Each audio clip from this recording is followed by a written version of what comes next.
Astro பக்தி talk நேயர்கள் அனைவருக்குமே திண்டுக்கல் ஹரிஹரன் சர்மாவின் பணிவான வணக்கம். காலபுருஷ தத்துவ ரீதியாக ராசிமான சங்கையில் பார்க்கும் பொழுது ஒரு ராசியில் அதிக காலகட்டம் சனி பகவான் சஞ்சரிக்கிறார். கிட்டத்தட்ட 30 மாதங்கள் ஒரு ராசியில் சஞ்சரிக்கிறார்.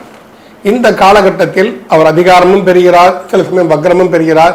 இப்படி மாறுபட்ட தன்மைகளை கொண்டு மக்களுக்கு ஒரு எச்சரிக்கை உணர்வை அவர் கொடுத்து கொண்டிருக்கிறார்.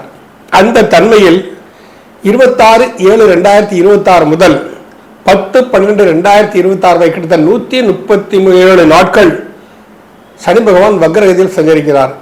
இந்த வக்ரகதியில் சஞ்சரிப்பதனால் 12 ராசிகளுக்கும் எதுபோன்ற தன்மைகளில் அவர் விளைவுகளை விளைவிப்பார் என்பதை நாம் தொடர்ந்து பார்க்கலாம். சிம்மராசி நேயர்களே, இப்போ கடகராசிக்கு சொன்ன கிட்டத்தட்ட அதே தன்மையை தான் நீங்கள் கொண்டு போகணும். சிம்மராசியை பொறுத்த வரைக்கும் என்னன்னா, உங்களுக்கு ராசிக்கு 6ஆம் அதிபதியும் 7ஆம் அதிபதியும் 6, 7ங்கிறது பொதுவாக ஜோதிடத்தில் நல்ல இடங்களாக சொல்லப்படவில்லை. ஆனால் அதே சமயம் சிம்ம ராசிக்கு அதிபதி சூரியன், சனி அவருடைய மகன். அது சில விஷயங்கள் ஜோதிடத்துக்குள்ள தப்பாக கூறப்பட்டு விட்டது, இல்லை தப்பாக வழிநடத்தப்பட்டுட்டான்னு தெரியல. ஏன்னா அந்த காலத்து புராண நூல்கள் எல்லாம் சொல்றாங்க. சந்திர காவியம் ஆகட்டும், சூடாமணி ஆகட்டும், பிருகத் ஜாதகம் ஆகட்டும், காளிதாச காவியங்கள் ஆகட்டும், உத்தர காலம் ஆகட்டும், பல விஷயங்களை சொல்லிருக்காங்க. ஆனா அந்த உண்மையான அந்த புத்தகத்தை நம்ம படிக்கிறோமான்னு தெரியல, சந்தேகமா தான் இருக்கு எங்களுக்கு. ஏன்னா இந்த ஆன்மீகத்தை அழிக்கணும்னு சொல்லி திரிக்கப்பட்டு விட்டதுன்னு ஒரு சந்தேகம் இருந்தவர் 500 வருஷம் நடந்துட்டு இருக்கு. இன்னைக்குனே தெரியல, ஆங்கிலேயர்கள் நுழைஞ்ச காலத்திலிருந்தே இதெல்லாம் நடந்துகிட்டு இருக்குது. திரிக்கப்பட்டு விட்டதுன்னு இருக்கு. காரணம் ஏன்னு கேட்டா, சனி பகவானுக்கு கிரக அந்தஸ்து கிடைச்சி அவருக்குன்னு ஒரு கிரகத்தை அமைக்கப்பட்டு, இந்த கிரகம்னா என்ன, வீடு. அப்போ அந்த வீட்டை ஆளுமை தள்ளக்கூடியவர்கள் இந்த கிரகங்கள். இப்ப மகரத்துக்கும் கும்பாக்கும் ஆளுமை தள்ளக்கூடியவன். அதனால 26 மகரத்திலேயே உட்கார்ந்துருப்பான், 24 கும்பத்துக்கு. கிரகங்கள் சுழற்சியில தான் இருக்கும். அவைகள் ஆட்சி நடத்தக்கூடிய பீடம் மகரம், கும்பம். அப்ப அந்த இடத்துல தனிமையாக அது வரைக்கும் சூரிய லோகத்தான் சனி பகவான் இருந்தாப்ல.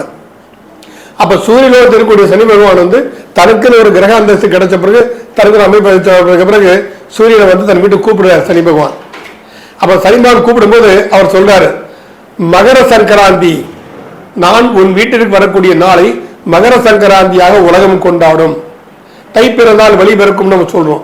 இந்த தை 1ஆம் தேதி தான் உத்தராயண புண்ணிய கால ஆரம்பம், மகர சங்கராந்தி ஆரம்பம். சூரிய பகவான் மகர ராசிக்கு பிரவேசிக்கக்கூடிய அந்த காலகட்டங்கள். தன் சொந்த நட்சத்திரம் தான் பிரவேசிப்பார். தனுசுல உத்திராடம் 1ஆம் பாதம் இருக்கும், உத்திராடம் 2ஆம் பாதம் வருவாரு. அது எப்பவுமே அதான் நடக்கும்.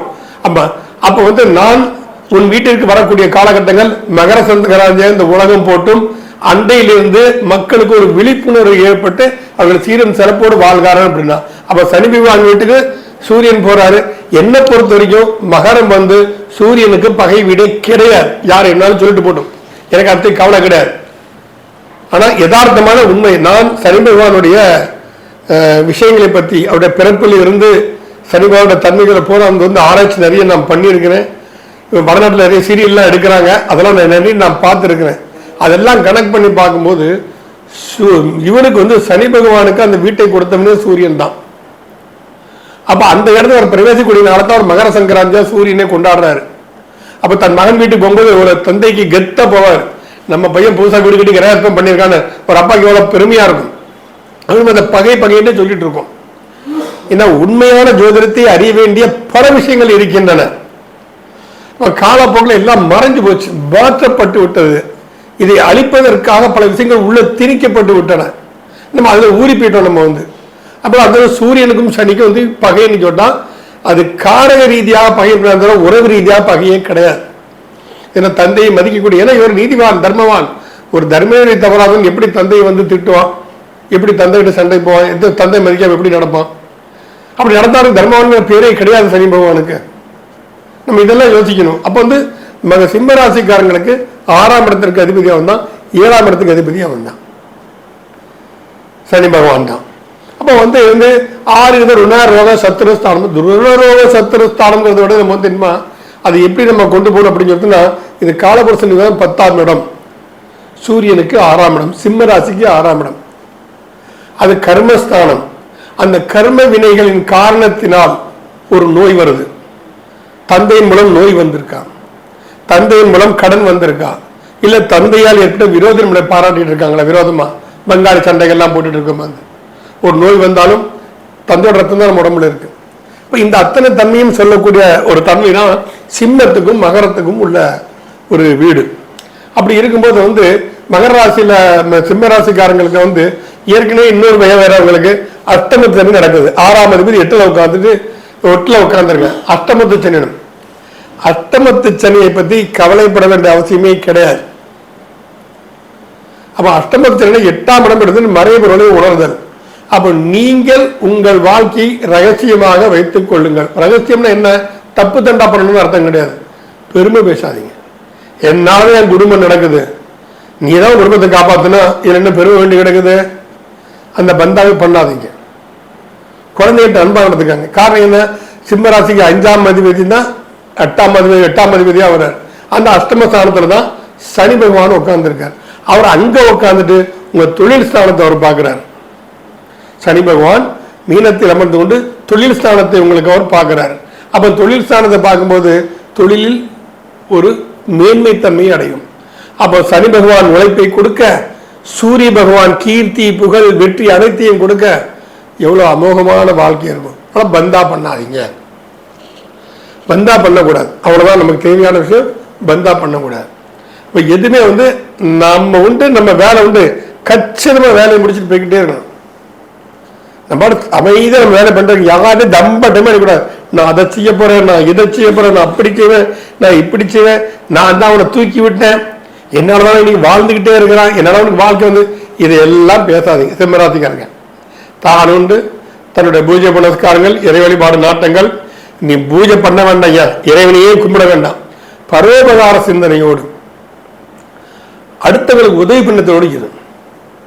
ஒரு பழமை சொல்லுவாங்க, ஒரு கரம் நீட்டி தானம் செய், இருகரை முன்னை தொழும் இறைவனாகன்னு சொல்லுவாங்க. ஒரு ஏலத்தை அள்ளி கொடுத்தா போறான், அவங்களுக்கு நீதான் கடவுள். இது சனிபான் ரொம்ப பிடிக்கும். இப்ப இந்த தன்மையோடு நீ வாழ்ந்துகிட்டு இருந்தே அப்படின்னு சொன்னா அது சனிபான் ரொம்ப கெத்தா தான் இருக்கும். ஆனால் சிம்மராசி கவலைப்பட வேண்டாம், நல்லா பயப்பட வேண்டாம் அவசியம் கிடையாது. அடுத்த 6ஆம் இடத்துல 8ஆம் இடத்துல மறைஞ்சிருக்கான். உனக்கு கெட்டவன் கெட்டிடில் கெட்டிடும் ராஜயோகம் டைலாக்லாம் நிறைய அடிப்போம். நம்ம டிஆர் ரேஞ்சுக்கு பயங்கரமா டைலாக் அடிக்கலாம். இந்த டைலாக் அடிச்சே ஜோசியன் கெட்டு போயினா ஜோசியம் பார்க்கறவங்க கெட்டு போயிட்டாங்க. உண்மையில் அதானி நடந்துட்டு இருக்கு. அவர் கெட்டவன் கெட்டியில் கெட்டிடும் ராஜயோகம் சொல்லிவிட்டு அப்புறம் அஷ்டமத்து சனி நடக்குது, அப்படி இருக்குது இப்படி இருக்குது, எதுக்கு போட்டு கவலைப்படுறீங்க?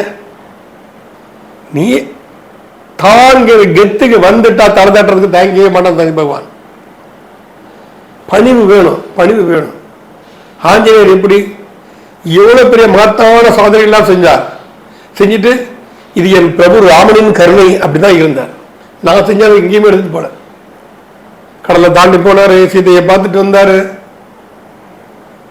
ராட்சசர்கள் பல ராட்சசர்களாக அழிச்சிருக்கிறாரு, ராமருக்கு கடைசி வரைக்கும் சேவகனாவே இருந்தார். பிரபு ஸ்ரீராம், பிரபு ஸ்ரீராம் அவ்வளவு அசாத்திய சாதக சாமின் அசாத்திய தவக்கம் ராமதூத கிருபா சந்தோ மத்காரியம் சாதப்படும் ஒரு மந்திரம் உண்டு. யாராலும் செய்ய முடியாத காரியங்களை எல்லாம் செய்து காட்டக்கூடியவர் ஆஞ்சநேயர். அஷ்டமா சித்திகளை கைக்குள் கொண்டவர். பல ரிஷிகளாலும் முடியல, பல சித்தர்களாலும் முடியல, ஆஞ்சநேயர் தன்மை உண்டு. அஷ்டமா சித்திகளை வைத்துக் கொள்வது. அப்படி இருந்தும் அவர் பணிவாக நடந்துகிட்டார். பிரபு ஸ்ரீராம் யார ஆஞ்சநேயா அனுமான் நீ இவ்வளவு பெரிய சாதனை பண்ணிட்டியான்னு சொல்லும்போது என் பிரபு ஸ்ரீராமனின் கருணை, அவர் என் மீது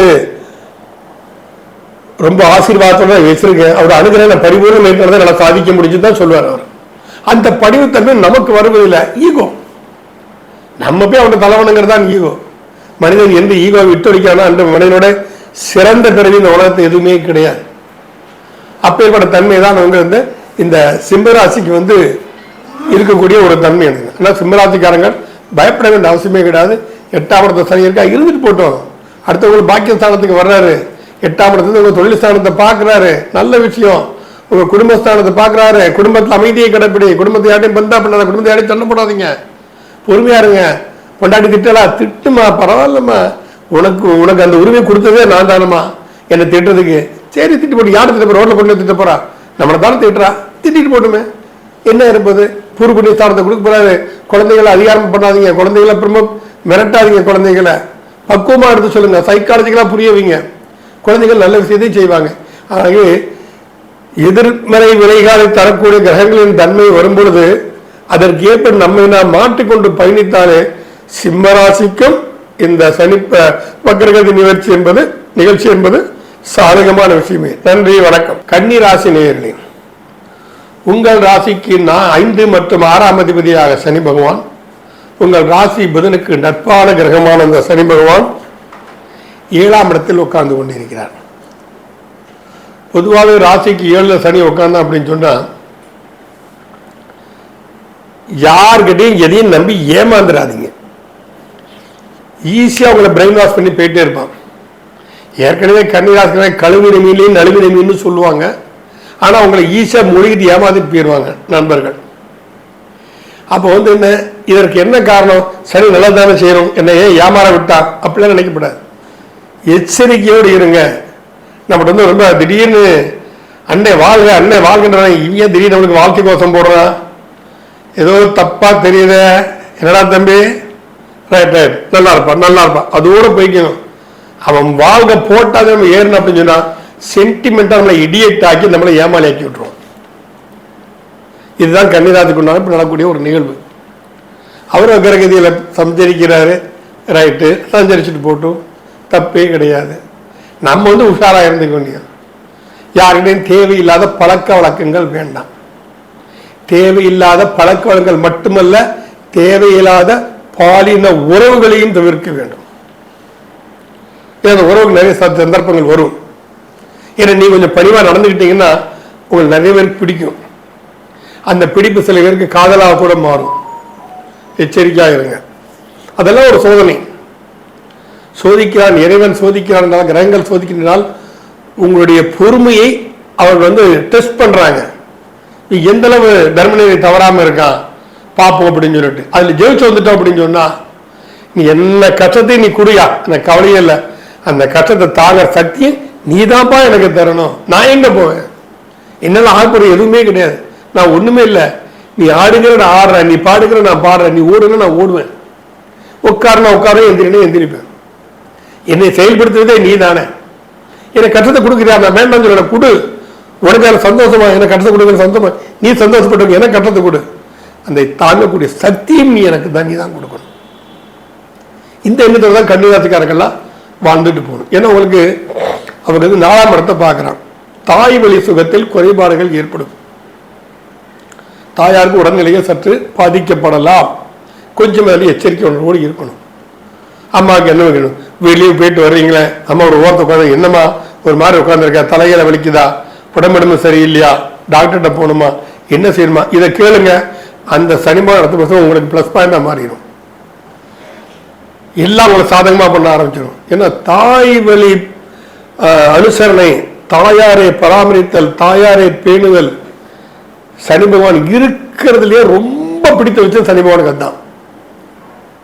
எந்த அளவு நீ அம்மா அம்மா என்ன பண்றாங்க, திட்டுறாங்க, என்ன செஞ்சுட்டு போன, நீ தட்டினா எனக்கு ஆசீர்வாதமா, நீ என்னை திட்டினா எனக்கு அது ஆசீர்வாதம் மாதிரிமா, என்னோட கர்மங்களை நீ தீர்த்துட்டு இருக்க, என்னை திட்டதுனால திட்டுமா, ஆசையா இருக்கா, முதுகு கட்டுறமா, அடிச்சுக்கோமா, நீ அடிக்கிறது உத்தரம் கொடுக்குற மாதிரி இருக்கும்.